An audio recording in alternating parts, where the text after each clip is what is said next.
Hey friends, Doc Champagne here with another episode of Fix My Survey. And today we're going to be doing a case study. So unlike typically where I review and critique your individual surveys and give advice, we do case studies, which are those surveys sent in by individual students to get my advice. And today's case study is one from a student sent in from a survey done by Michael Hyatt and Company. And some of you might know Michael Hyatt and Company, so let me do the usual disclaimer. This survey was not requested by Michael Hyatt and Company, LLC, Inc. This was sent in by a student for my course, and I'm critiquing it only for educational purposes. So let's jump right into it, as usual, with a case study. Let me share my screen here. We are not going to go into a lot of depth. I'm just going to point out a couple of things, but this is a great example because this survey has so many of the problems with structure and format and wording that we've talked about, time and time again. So let me, what you're looking at now are the instructions sent by email. There's a few problems here. I'll just point out one, and you can probably identify the others. The one problem here, and by problem, what I mean is it suppresses response rate. We don't want that in the email message. And as you know, I always ask that when you ask people for their time, the most valuable possession that they have, that you promise them some results. You need to close that loop. And this survey does not do that. These instructions don't do that. The worst example, as I've said before, is when you put on your survey, hey, please take 15 minutes of your time to help me improve my products and services. You don't ever want to say that. This goes only a little bit further than that. It's a little bit better, but still doesn't go far enough. This one, as you can read here, says, hey, take your time to fill out my survey, and then this will somehow help you because we will then improve our products that you may or may not buy at some point out in the future. So it's very weak. And so this is what will harm response rate. Michael Hyatt and Company will certainly get a lot of fans to fill it out because they want to help him, but you're missing a lot of those folks that might have time to do this, but there's no closing the loop. There's no exchange here. There's some other problems too, but I think you can identify those if you've been watching the Fix My Survey series for any length of time. Let's just jump right into it. So when you click on this link here, here's the actual survey. You can tell it's Survey Monkey. It's got the clunky, boxy thing going on. There's some problems here in the title. I'm not going to go into the little things, but the case studies, we just jump into the things that are most important and meaningful for everyone. So let's get right into the content. Question one, you know what I'm going to say here. You're taking, the problem here is you've taken good interval numeric data and put it into categories. Never, ever, ever want to do that. And the example I always give is if you ask somebody, asked a professional baseball player, hey, what's your batting average? Would they ever say, well, my batting average is between 260 and 280? No. They would say, my batting average is 278. My batting average is 312. Because it's a number, and that's what you want to do always with numeric data. How old are you? They put their age. When you put it into categories, you lose information. You'll see this again because this error is done repeatedly in this survey. Here's a different kind of error. This one, you've heard me talk about that you really need to identify what goes in and what doesn't go in here. Other is always a problem. I've explained that before. But this goes a step further because it doesn't allow folks to choose multiple responses. Now, couldn't somebody be a life coach in the health and exercise industry? Well, that's too bad because once you pick life coach, you have to move on. There's only one choice here. So now the person has to decide, well, am I more a life coach or am I in the health industry? And whatever they pick, you haven't accurately captured who they are because they're actually multiple things. Question three, the same problem. Look at this. Which best describes your company size?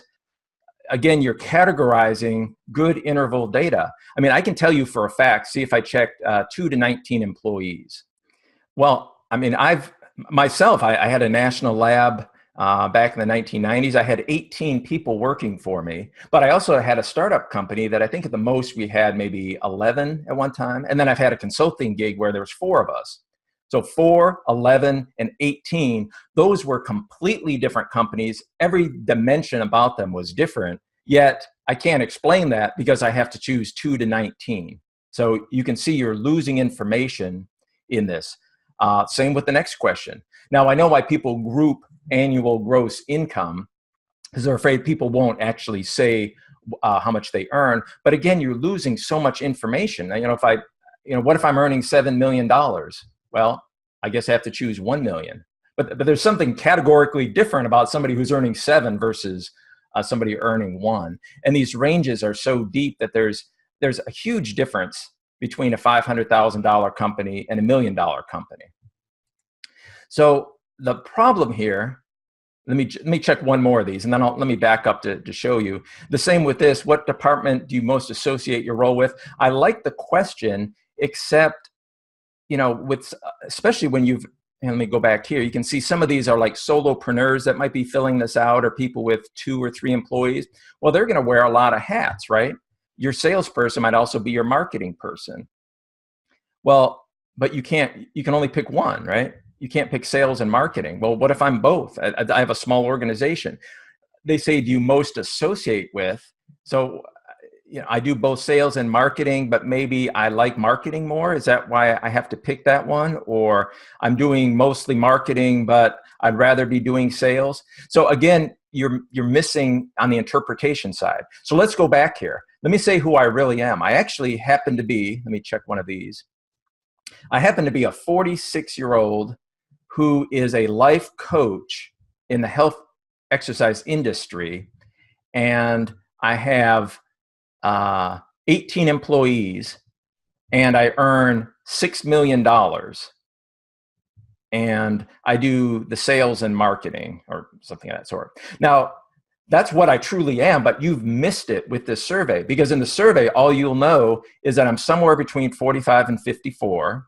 And there's a big difference between a 45-year-old and a 54-year-old. You only know I'm in the health exercise, but you don't know I'm a life coach. And I actually have a pretty big company. And you say, well, you won't know if I have 2 employees or 19. And you think I earn $1 million or a little bit above, but I actually earn 6 times that amount. So you can see in the results are going to be misinformation is what you're getting on the survey. You're doing a survey of your people thinking that you're learning something about them, when in fact you're learning very little about them, and what you're learning is misinformation. And this is the problem with every survey everywhere, and that's why we need to continue this series to clean these up, to make sure you're getting meaningful information from your people. Question 6. Now, I like a rank order question. It's not appropriate here. There's too many choices here. There's 7 choices. This makes it really cognitively difficult on somebody to fill this out. Now, they might go through here and say, well, okay, executive level coaching is my number 1. Now, they don't know in SurveyMonkey there's actually a trick here. If I just click here off to the left, you see how all the buttons filled in, but nobody's going to know that. So they're going to kind of painstakingly go through this. They could also shift these. They can grab number 2, pull it down here. So there's some standard features in every online tool, but not everybody knows how to use those. So I don't know what to do with this data, because I don't really trust it, because people will be like, okay, well, this is a 3. This is my worst. Oh, wait a minute. I should put that as number 1. Okay, what do I have left over? A 4? Nope. I got, so once they finally figure out, okay, there should be a 6 there, once they get done with all this and then they submit it, I don't have total confidence in this. Now, I might take the very first one. If somebody chose a 1 down here, I'd say, okay, well, I have pretty good confidence that enhanced goal achievement is their number 1. But the rest of this is pretty squishy. I don't think I would act on it. And that's because this is structurally wrong. I would not use a rank order in this particular question. What job function? Okay, now this is a problem. Let's go back here. Let's say they are interested in, oh, you see what I just did there? I accidentally just changed the order. I just touched the screen and I just flipped these around. Oh, so remember enhanced goal achievement was a 1? I just touched it and it reset. Giving me even less confidence in this. All right, so let's say you have 2 employees. So of course you wear many hats. So what job function do you most closely associate with? Let me go back to this one. Let's say I'm the logistics person. Okay, well then I get to here. Well, I'm not entry level. I've been at the job for 3 years. I wouldn't call it really creative. I'm not a manager or a director or an executive. I'm not at C level and I'm not a partner. Like, what do I pick here? Well, you're stuck.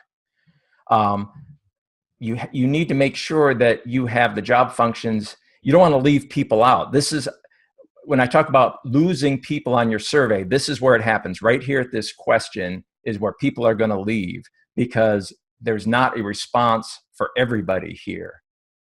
And so they can pick one. I'll say, well, I'll pick creative kind of by default, but that doesn't really describe my job function. And you might say, well, what do you most closely associate with? I don't know, to me, it's still not enough. I want to know what people truly do, what their job functions are. I want to know more about them. And this is muddying the waters because this person doesn't think they're creative, but there's no other choice for them. There's 2 more questions here. 8, which of the following? Okay. All right. So if you've read the survey playbook, you know what I'm going to say here. You don't ever want to ask this question of your people, right? Imagine you are the person filling out this survey and you say, well, yeah, I've bought this product. I bought this product. I bought this product. I bought this product. And now I'm thinking to myself, don't you know this? Don't you know who I am?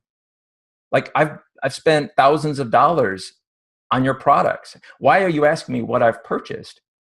And again, the data shows this time and time again, people will leave at this question. This serves no purpose. Yes, you should know what products your people have purchased. And I know what the survey maker would say. They'd say, well, yeah, but we don't have it integrated and we didn't ask for their email, so we need to tie this together. But that's not a good reason because you're putting some bad vibes in here. You're asking people who might have spent thousands of dollars on your products and saying, hey, by the way, what products have you purchased? It's just not, that's not where you want to go with a survey. This question should not be asked here. If it's somebody who just bought, I don't know, Free to Focus, I don't know if that's an entry-level product, but if they just checked one, they might not think twice of it. But if somebody's bought a lot of your stuff, you don't want to ask them this question. We've talked so much about the survey conversation. This is a question that could be brought up in a different way on the next survey. You don't have to ask all your questions in one survey, as you've heard me say many times before. And finally, how have you, okay. All right, this is another problem with response rate. We're always looking for places in the survey where people will leave. And we're looking for places where people won't give their full response. This is a huge question. Like if you've bought multiple products from Michael Hyatt and Company, they might have improved your business. They may have made you money. You can talk about all sorts of things that have improved you professionally and with your personal life. You might have have better relationships or saved time or whatever. Well, you might have a long story to tell, but there's a little short comment box in here. I know it wraps, but just visually, that's what the data shows. People write less in these smaller boxes. And so what people will do is like, well, gee, I didn't really have time for this. This said it was a brief survey. I have a lot to say. So I'll just say I've, made more money. They'll put some short response that's not really, you're going for the deep meaning here. Like, how has this improved your life and your business? How has this made you money? And you'll find that the comments will be short and not very informative. Of course, there'll always be your fans, people that will take time to fill this all out. But for the majority, they might just skip it or put a short answer. So that's the summary of the content. I'll click next here. I don't know what's next, but let's move on here. Go to the next button. Oh, that's it. Okay. All right. You've heard me say this a million times. This is a terrible idea. And hardly anyone takes advantage of this. You finish the Survey Monkey, and what happens? You get sent to Survey Monkey's web. Is this their web page? What is this? Some ads? Oh, it's Survey Monkey's ads. So this is so confusing to somebody filling out a survey because they're expecting a confirmation page. Hey, your responses were saved. And then you should be using that real estate to send your people to your blog, to your product, to your course, to a YouTube video? Why are you not using that? What you've done is you just turned it over to SurveyMonkey by default, and now you're letting SurveyMonkey pitch your audience. So it's confusing to them because now they're like, whoa, check out the latest in survey. Like, is there another survey I'm supposed to fill out? This is confusing to folks, and it is a massive wasted opportunity. You're giving SurveyMonkey all the customers they want, and for them to just go on and start clicking on why Hawaii attracts more tourists. No, never ever do this. Your confirmation page should have your picture on it. Thank you for taking the time to fill out the survey, and then explain to them what you're going to give them back in exchange for their time. It should send them to your product, to a course. So this is a big fail here. So don't ever do that. And let's, I guess, let me get back to me. That's it. That's our case study today. Thank you to the student who sent that in. I always leave those anonymous, but I appreciate you taking the time to send in that survey. That was a great example of a survey that has multiple problems. The interval data problem. There were some other things I didn't touch on. There was restrictions of range problem in there. You might have noticed there's some little things that I would fix if we were doing like a one-on-one critique with this, but you get the basic idea. And as always, this isn't faulting any particular survey maker. Just 99% of people don't know how to write the right questions in the right way with the right response scale, and that's why they don't get 80% response rate like they should. It's why they get muddy data and poor results to act on. So thanks for tuning in. If you are not a part, you might be watching this on YouTube right now if you're not my student. So somewhere down below, you can subscribe to this channel and you'll get the next series of case studies and of the individual critiques. Somewhere in the show notes, you can click below to register, sign up for my email, so I'll be able to keep you posted on when these Fix My Survey critiques are coming by, and how you can get your own survey critiqued right here on this show, so you can make sure you're asking the right questions in the right way to make sure you have a deep, meaningful understanding of your people. Don't be that guy who creates a survey, sends it out, and the questions are wrong, the structure is wrong, it's misinformation coming in, and then you act on it. Why? Because it's all the data you have. You don't want to do that. You want to keep your customers forever. You want to know them deeply, and you do that by asking the right questions in the right way, setting up your survey correctly. So we'll see you on the next episode. Thanks for tuning in.